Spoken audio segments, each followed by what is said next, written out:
Vamos a hacer una demostración del teorema de Desargues y el teorema de Pappus basándonos en la recta de infinito del plano.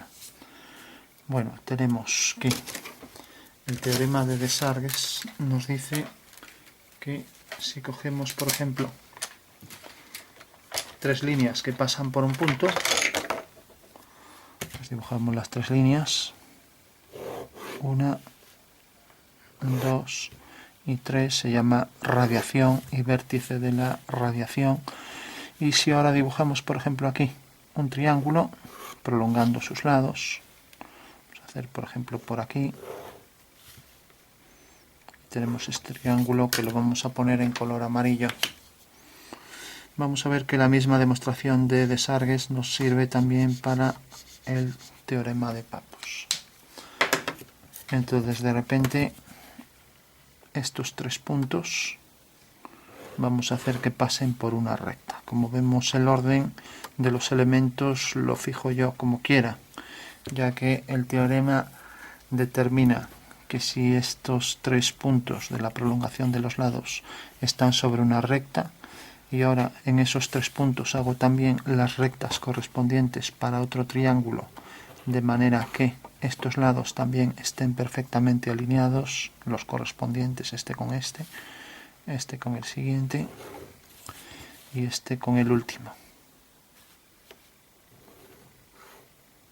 Bueno, pues aquí tenemos otro triángulo que pondré, por ejemplo, en color naranja.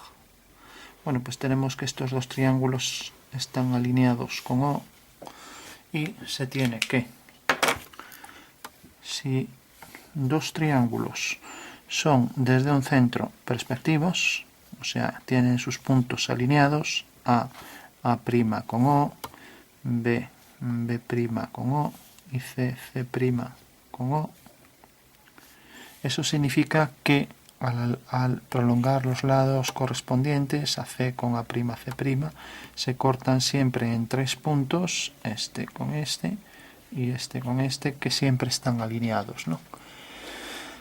Bueno, el hecho de que los dos triángulos tengan sus vértices alineados con O significa que estos tres puntos siempre van a estar alineados recíprocamente.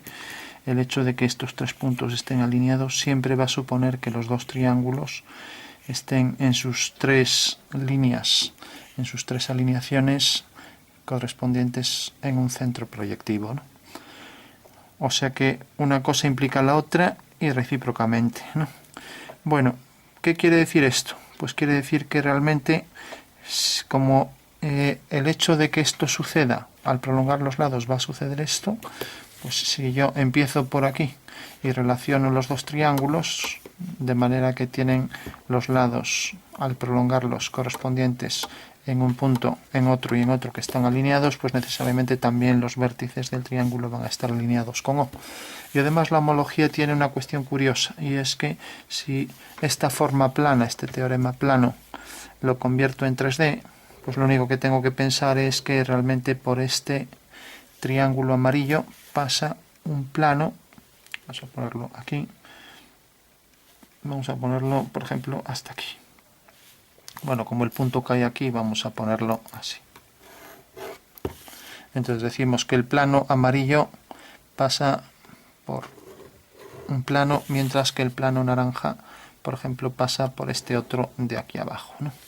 O sea que en realidad el plano naranja queda en este de abajo. Por lo tanto, estamos diciendo que esta es una pirámide que es cortada por este plano, produciendo este triángulo amarillo, mientras que es cortado por el plano de abajo, produciendo aquí el naranja. Podría ser la base, este triángulo, mientras que esto podría ser una sección del plano. Para entenderlo, estos dos planos se cortan en la recta por donde pasan los tres puntos de intersección. Bueno, pues esa es una concepción espacial del ejercicio. Este es el plano que queda por debajo, y podríamos pensar que como este plano corta según esta pirámide, pues vamos a oscurecer también solo lo que dejaría ver de la pirámide, y es esto, ya que el resto de la pirámide queda por debajo, ¿no? O sea que esta es la parte de la pirámide que deja ver el plano. Y podría proyectar, por ejemplo, su sombra por aquí, para que se entienda mejor que esta es una configuración realmente espacial, ¿no?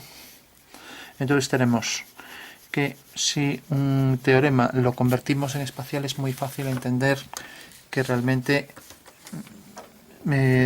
tiene una demostración elemental, ¿no? Y vamos a ver por qué, cosa que no sucede en el plano. Y es por nuestra intuición espacial, que nos demuestra realmente que esa configuración es perfectamente lógica y que esto va a determinar que estos tres puntos estén alineados. ¿Y por qué? Por lo siguiente. Y con lo cual sería una demostración espacial, pero no plana.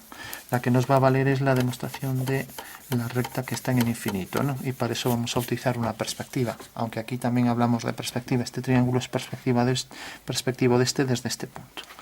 Bueno, pues decíamos, esta pirámide está cortada por dos planos. El plano de abajo corta la pirámide según el triángulo naranja y el de arriba según el amarillo. Y si nos fijamos, por esta línea pasa un plano. Podríamos hacer este plano, por ejemplo. Entonces, por esta línea pasa un plano y este plano pasa en realidad por este lado del plano, como decíamos, ¿no? Bueno, pues necesariamente también corta abajo al triángulo naranja y pasa por este lado, ¿no? O sea, es un triángulo que pasa por este lado y por este. Eso quiere decir que un plano corta a una recta, a esta recta que viene por aquí, esta que viene por aquí, va a cortar ahora a una recta, o sea, a la recta esta que llamamos eje, en un punto. O sea que por cada lado, el plano que pasamos por ese lado, por este lado, por este y por O, va a ser un plano que corta esta recta en un punto. Lo mismo pasa con los otros dos lados. Y necesariamente ese punto está sobre el eje. Eso quiere decir que los tres puntos están alineados, ya que es la intersección de este plano y este, los planos que contienen ambos triángulos, ¿no? Bueno, pues esa sería la demostración de que efectivamente esos tres puntos están perfectamente determinados en la intersección de los dos planos. Pero, como sabemos en homología, hay casos diferentes y es cuando, por ejemplo, hacemos que los dos planos que se cortan bajo cierto ángulo acaben paralelos. Entonces, al terminar paralelos, pues tenemos entonces esta situación. Ahora de repente tenemos la pirámide y aquí tenemos los dos triángulos. En el momento en que son paralelos, como esta línea se requiere que corte a esta, ya que ambas se cortan en el eje, y como el eje es la intersección de este plano con este otro, el eje ha ido al infinito. O sea, se han empezado a abrir los planos hasta que son paralelos. Entonces el eje ha ido al infinito y por tanto estas dos líneas van al infinito, se cortan en el infinito. Eso quiere decir que estas dos líneas tienen un punto de intersección en el infinito. Pero también lo tendrá esta y su correspondiente, y lo tendrá también esta y su correspondiente. Con lo cual ya podemos inferir que realmente en el caso este tenemos caso que se llama homotecia, ya que se transforma desde O, dejando los dos triángulos con sus lados paralelos. Lo que significa que la recta del infinito es en realidad la recta de intersección de los dos planos que contienen a esas dos figuras. Y estos tres puntos, por lo tanto, están alineados también en la recta del infinito, ¿no? Bueno, pues esa misma demostración nos va a servir para el teorema de Pappus, ¿no? Hay que pensar en esa configuración espacial. Aquí tenemos otra vez un plano y debajo el otro, ¿no? Que será este. Bueno, pues el caso en el que realmente el eje va al infinito tenemos que se llama homotecia, ¿no? Porque tenemos la relación OA partido OA' es constante, OB partido B', la misma relación constante, etc., ¿no? Bueno, en el caso de que el centro fuera el infinito y mantuvieran los lados paralelos, pues tendríamos una homotecia afín. O sea que combinamos una afinidad con una homotecia, ¿no? Y por lo tanto también el eje va al infinito, ¿no? Y en el caso de que solo el centro vaya al infinito, pero los planos se sigan cortando en el eje, algo como esto, así, entonces tenemos que realmente aquí hay una afinidad, de manera que este triángulo se transforma siguiendo la dirección de estas líneas, ¿no? Entonces tenemos este triángulo se transforma en esto y tenemos la afinidad, este triángulo y este otro, ¿no? De manera que pasa lo mismo, o sea, esta línea se transforma en esta, ¿no? Luego esta se transforma en esta, etcétera, ¿no? Bueno, tenemos el caso afín en el que realmente el centro está en el infinito, pero el eje está en localización finita. Pero nos quedamos con este caso y nos podemos quedar en el plano. Entonces en el plano tendríamos directamente que los dos triángulos se cortan, pero como son paralelos, pues tenemos dos líneas paralelas, ¿no? Entonces van hacia el infinito. Ahora tenemos, por ejemplo, por aquí vamos a hacer otra línea y tenemos aquí otro par de líneas paralelas.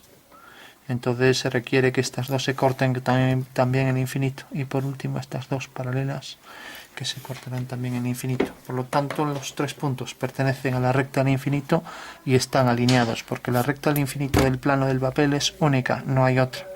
Y eso quiere decir que si esos tres puntos están en esa recta, quiere decir que están en una línea del infinito y por tanto están alineados, que era lo que se trataba de demostrar. Entonces, demostración para que efectivamente se verifique que esos tres puntos están alineados. Y no es el caso particular, ya que recta de infinito, aunque es única para este plano, para distintos planos hay otras rectas de infinito, ¿no?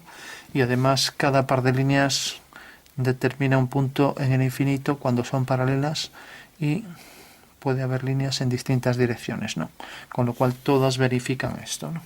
¿Qué pasaría con el teorema de Pappus? El teorema de Pappus es un caso degenerado del teorema de Pascal, de uno de los teoremas de Pascal, porque cuando tenemos una elipse o cualquier cónica, sea elipse, parábola, hipérbola, circunferencia, pues tenemos lo siguiente. Si tenemos aquí, por ejemplo, aleatoriamente 6 puntos, al alinear este punto con estos dos, este punto con estos dos, y este con este y con este, tenemos siempre tres puntos que están alineados, ¿no? Bueno, pues ese es uno de los teoremas de Pascal. Bueno, esto pasa para cualquier sección cónica. ¿Qué pasa entonces si las secciones cónicas ya sabemos que son la circunferencia, la elipse, la parábola cuando es paralela a una generatriz y luego la hipérbola cuando es paralela a dos y corta también el cono por la parte superior, tiene dos ramas. Pero el plano de corte que corta al cono, que produce una cónica, puede pasar por el vértice. Entonces puede ser tangente y cortar en una recta, o por ejemplo puede ser secante y cortar al cono en dos líneas, ¿no? Entonces tenemos el teorema de Pappus. Entonces, el mismo procedimiento exactamente igual que con la elipse, cogemos aleatoriamente los tres puntos y unimos el del centro con estos dos, este con este y con este, y por último este punto con este y con este. Con lo cual ahí volvemos a tener el caso particular que se dio en la cónica y que se da en las dos líneas, que son realmente una cónica degenerada, una cónica que ha degenerado en dos líneas, ¿no? Ya que aquí tenemos una elipse en la sección cónica, ¿no?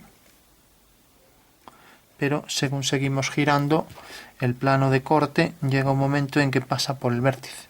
Entonces lo que aquí va a ser una elipse muy excéntrica, de repente esa elipse se convierte en dos líneas, ¿no? Bueno, tenemos entonces aquí cómo demostramos, basándonos en el mismo procedimiento del teorema de Desargues, este. Bueno, dijimos que el teorema de Desargues, pues lo podíamos hacer partiendo o del eje o de las líneas o de lo que queramos, va a salir igual. Las dos condiciones, una determinaba la otra, ¿no? Bueno, pues aquí exactamente igual. Podemos empezar como empezamos por estos tres puntos y estos tres y alineando nos sale esto. O podemos empezar por estos tres y unir con estos tres para obtener estos tres. Hagámoslo así. Aunque es más inusual, nos sirve para entender mejor la demostración. Entonces tenemos estos tres puntos, estos tres triángulos. Entonces ya cogemos. Entonces tenemos un punto, dos puntos, tres puntos. Entonces tenemos este triángulo. Ahora tenemos este triángulo. Por ejemplo aquí. Y por último tenemos este triángulo. Bueno, pues se requiere, si nos fijamos, estos dos continúan por aquí. Estos dos continúan por aquí. Y luego tenemos que este y este continúa por aquí. De manera que estos tres puntos están alineados. Como vemos es exactamente lo mismo. La única diferencia es que hemos empezado el teorema desde la parte de abajo y pasamos con los 3 puntos, que en principio es lo que queremos demostrar, que estos 3 están alineados, ¿no? Pero nos va a valer exactamente igual, porque el hecho de que hagamos esta configuración de estos 3 puntos alineados y estos 3, de manera que desarrollemos esta estructura, que es la que tenemos aquí, ¿no? Pues necesariamente estas tres cuestiones que estamos haciendo aquí, o sea, este triángulo, este y luego este, nos va a determinar al pasar por estos 3 puntos estos 3. O sea que la alineación de estos 3 va a significar la alineación de estos 3. Entonces, igual que aquí se pudo demostrar en el espacio, aquí también lo podemos demostrar en el espacio, aunque es inusual hacer este teorema en el espacio, vamos también a comprenderlo en el espacio. Decía que esto se podía ver en el espacio y claramente esa pirámide cortaba aquí un plano, este plano cortaba esta recta en un punto y realmente esta línea y esta línea formaba aquí en este punto, no podía estar en otro punto ya que estaba en la intersección de los dos planos, ¿no? Bueno, pues aquí considerando la perspectiva tenemos, en realidad ahora pensando en perspectiva, ya que es más fácil entender dos líneas paralelas que se cortan en el infinito si pensamos en lo siguiente. En la perspectiva tenemos 3 caminos, ¿no? Entonces tenemos un camino, vamos a ponerlo aquí, por ejemplo, este en amarillo. Tenemos ahora este otro camino naranja. Y luego por último tenemos el otro que lo voy a poner, pues por ejemplo, con una línea roja por aquí. Como vemos son 3 caminos que tienen ahí el punto sobre el horizonte, ¿no? Entonces, según eso, pues ya podríamos decir, bueno, pues un camino amarillo que sigue esta dirección, por ejemplo, con una anchura cualquiera, la que queramos, ¿no? 2 paralelas tienen un punto en común, punto límite de desvanecimiento o punto de fuga. Tenemos el camino amarillo. Ahora, por ejemplo, cogemos el camino naranja también. El único requerimiento es que sean 2 líneas paralelas, sin importarnos la anchura. Entonces tenemos ahí 2 líneas paralelas, ¿no? Tenemos el camino naranja. Bueno, y por último consideremos el camino rojo. También no se exige más que sean líneas paralelas. Eso quiere decir que si, por ejemplo, sigo esta dirección, por aquí vemos que sale de este punto, pues aquí haré una línea paralela y forzosamente estos 3 puntos están alineados, ¿no? Porque eso se desprende de aquí. Y tenemos entonces lo siguiente. O sea, tenemos esta línea y estas son paralelas y estas dos ya no tienen por qué serlo. Tenemos que este triángulo tenemos, a ver, vamos a hacer, hicimos la línea que venía por aquí, tenemos este triángulo y tenemos estos dos, ¿no?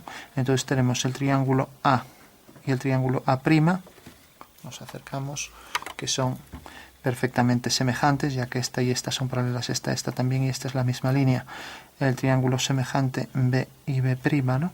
Y por último el triángulo semejante C y C'.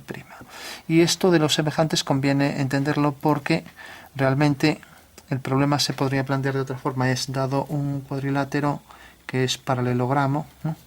O si queremos también romboide, pero paralelogramo siempre, pues se trata de hacer un trapecio que pase por estos puntos, como vemos aquí, de manera que colocamos estos triángulos proporcionales, ¿no? Y necesariamente siempre a partir de esta figura vamos a obtener estos 3 puntos en el infinito, porque sabemos que estas 2 líneas tienen un punto en el infinito, estas también, y estas 2 que faltan aquí, pues también, ¿no? Por lo tanto, necesariamente bajo esta configuración, si es posible sobre este rectángulo hacer este trapecio, necesariamente estos 3 puntos están alineados, que era lo que tratábamos de ver, ¿no? Entonces, bueno, todo se resuelve simplemente a partir de esta figura, pues se trata de colocar siempre ahí el trapecio, de manera que ahora prolongamos esta línea, prolongamos esta, ¿no? Y lo mismo, prolongamos esta línea y esta, y por este punto hacemos una dirección, de manera que siempre donde corte aquí, pues aquí tendremos entonces 3 puntos que, como sabemos, ya salen alineados. Y eso quiere decir que realmente eso va a significar que hemos construido esto realmente en esta proyección, ¿no? En una proyección de afinidad, ¿no? Entonces, bueno, el hecho de que estas 3 líneas, estos 3 caminos sean tales que produzcan aquí estos 3 puntos con esta alineación que cogemos nosotros, eso va a querer decir que realmente los 3 puntos estos, por pertenecer a 3 pares de líneas paralelas, están alineados y por tanto esa recta es única y contiene a los 3 puntos, con lo cual tenemos aquí los 3 puntos alineados, aquí los otros 3 y en el infinito los otros 3, con lo cual se puede verificar mediante la perspectiva cónica que el teorema de Pappus es cierto, ¿no? Y como ya digo, nos hemos quedado con esto y hemos visto que estos 3 en el infinito estaban alineados y son colineales. Ahora bien, el caso contrario sería mucho más complejo de ver, sería mandar estos al infinito, se deformaría mucho la figura, pero no es necesario porque, como ya vimos aquí, realmente podemos construir la figura pues partiendo de esto, construir esto, como vimos también a la hora de hacer esto. Bueno, pues esa sería una interpretación típica de los libros de geometría proyectiva, una demostración básica manteniendo la línea del infinito, que demuestra que efectivamente esos 3 puntos alineados al infinito en una recta del plano determinan la alineación de esos puntos, ¿no? Sean estos o sean estos o sean estos. Y aquí también pueden ser estos 3, o podemos mandar o al infinito o cualquier otro caso distinto. Bueno, por último, comentábamos solo, a nivel de curiosidad, configuración espacial, ya que no viene en ningún libro, pero bueno, lógicamente cualquier teorema de geometría proyectiva no necesitamos cambiar la perspectiva, como hacemos en perspectiva cónica, que es una transformación que exige pasar de vistas ortogonales a vistas. Aquí no, aquí vamos a hacer la configuración plana, sirve para el espacio también en la homología y también nos sirve en el teorema de Pappus. Si tenemos 2 líneas, tenemos los 3 puntos. La configuración espacial, tengo esta alineación, tengo ahora esta y tengo esta, con los 3 puntos alineados, ¿no? Alguien me puede decir, bueno, es que ahí espacial no hay nada, ¿no? Efectivamente, esto está en el plano y estos 3 puntos están en el plano. Pero ¿qué pasaría si esta línea y esta se cruzaran? Consideremos, por ejemplo, un prisma. Y ahora cogemos una de estas líneas en el prisma. La traemos por aquí y vamos a cogerla, por ejemplo, aquí, y vamos a coger la otra, pues, por ejemplo, por aquí. Lógicamente, si pensamos en el plano, la configuración sigue existiendo igual. Podríamos coger aquí el punto medio, estos 2 y estos 2, con lo cual tenemos aquí ya este con estos 2, este con este y con ese, y este con este y con ese, ¿no?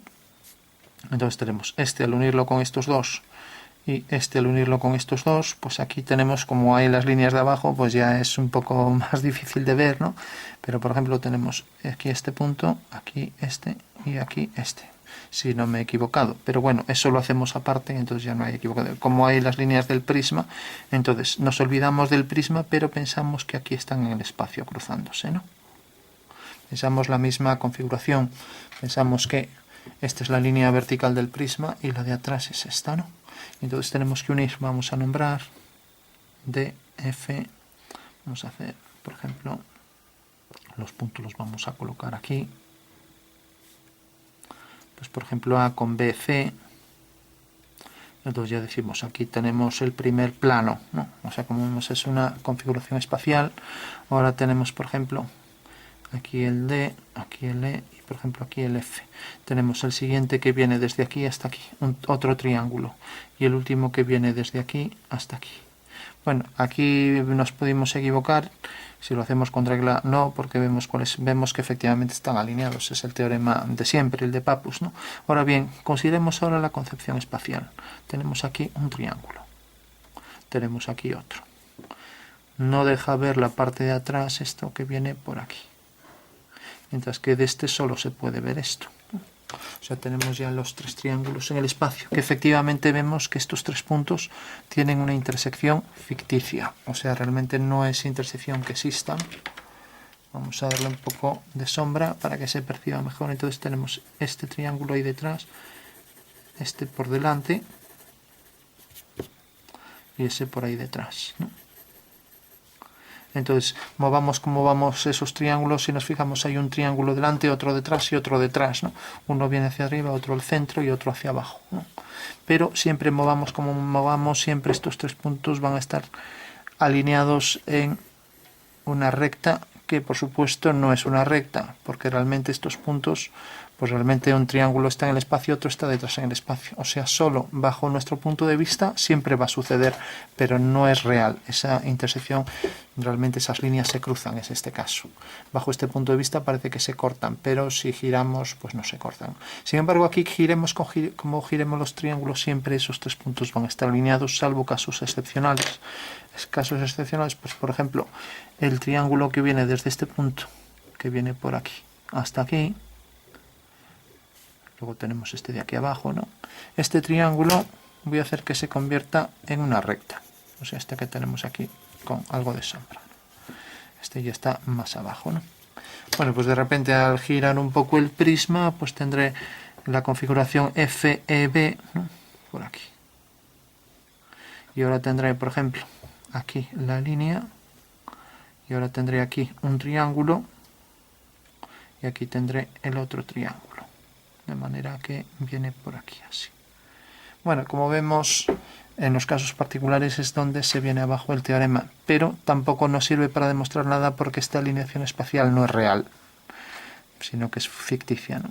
Aquí en este caso los puntos, aquí estaría el E, el F, el D, el B, el C y el A, ¿no? Y el F aquí.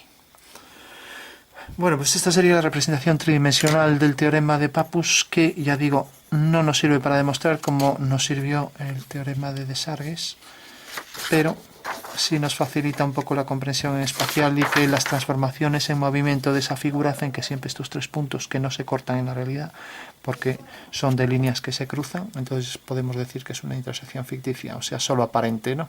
Pero que si lo vemos desde otro punto de vista, aunque se sigan manteniendo las tres alineaciones de los puntos, esos puntos realmente no son de rectas que se corten. Si utilizamos, y es lo importante, una forma plana para demostrar el teorema de la homotecia para demostrar que efectivamente los tres puntos alineados en infinito significaba que pertenecían a la recta del plano del infinito y que por tanto estaban alineados. Entonces, considerando en la perspectiva los tres caminos, también nos daban las tres direcciones que hacían que tres puntos quedaran alineados en la recta del infinito, ¿no? Y para eso lo único que teníamos era que partir de el paralelogramo sobre el que construíamos el trapecio, ¿no? El trapecio con los triángulos semejantes, ¿no? Con lo cual ya podíamos decir que al hacer nosotros nuestra propia recta, que iba a salir siempre recta, estos tres puntos alineados, utilizando siempre paralelas, o sea, si los tres caminos tienen líneas paralelas, esto siempre es una línea recta, y estos tres puntos siempre están alineados. Y eso iba a significar que estos tres también no estaban, con lo cual quedaba demostrado también el teorema de Pappus, ¿no?